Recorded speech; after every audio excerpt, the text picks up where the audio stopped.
सुंदर लड़की की बहुत ही दर्द भरी कहानी।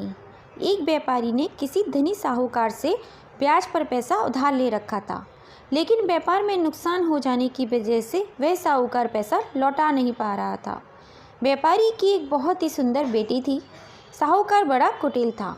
उसने सोचा, व्यापारी पैसा तो वापस कर नहीं पा रहा है, तो क्यों ना उसकी परिस्थिति का फ़ायदा उठाया जाए। उसने व्यापारी को एक सुझाव दिया, अगर वह अपनी बेटी की शादी उस साहूकार से कर दे तो वह व्यापारी का सारा कर्ज माफ़ कर देगा। व्यापारी बेचारा मरता क्या ना करता। उसने अपनी बेटी की सारी बात बताई। समस्या बड़ी थी। साहूकार अधेड़ उम्र का कुरूप व्यक्ति था। अब उस बेटी के आगे दो ही रास्ते थे।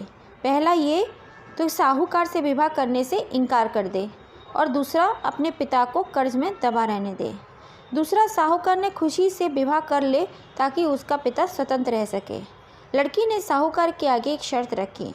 साहूकार एक थैला लाए, उसमें 2 गोलियां डाले, एक सफ़ेद रंग की तथा दूसरी काले रंग की।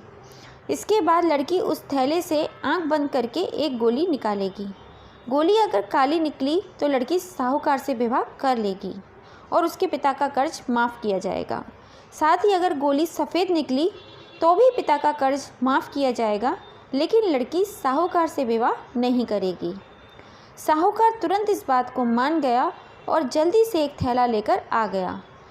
अब वह थैले में गोलियां डाल रहा था तो लड़की ने देखा कि साहूकार ने चालाकी से दोनों गोली काली ही थैली के अंदर डाली थी। अब लड़की परेशान हो गई। अब वह करे तो क्या करे। साहूकार का भांडा फोड़ भी दे तो वह दूसरी किसी चाल में उसको फंसा लेगा। लड़की कुछ सोचकर आगे बढ़ी और उसने थैले में से एक गोली निकाली। गोली बाहर निकालते ही उसे हाथ में छोड़ दी, जिससे गोली नाली में जा गिरी। लड़की बोली, माफ़ करना, गोली मेरे हाथ से छूट गई, लेकिन चिंता की कोई बात नहीं है।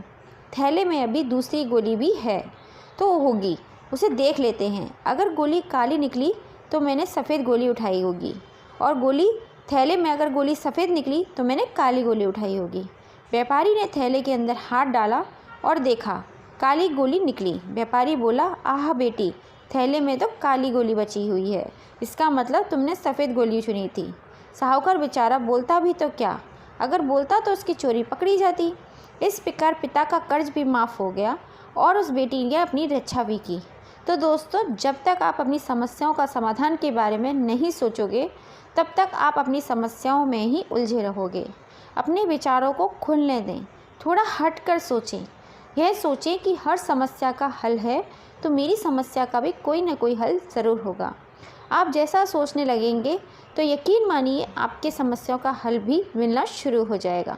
कहानी को पूरा सुनने के लिए आप सभी का दिल से धन्यवाद। कहानी आपको कैसी लगी प्लीज़ कमेंट करके ज़रूर बताइएगा। कहानी पसंद आई हो तो like and share and subscribe ज़रूर करिएगा।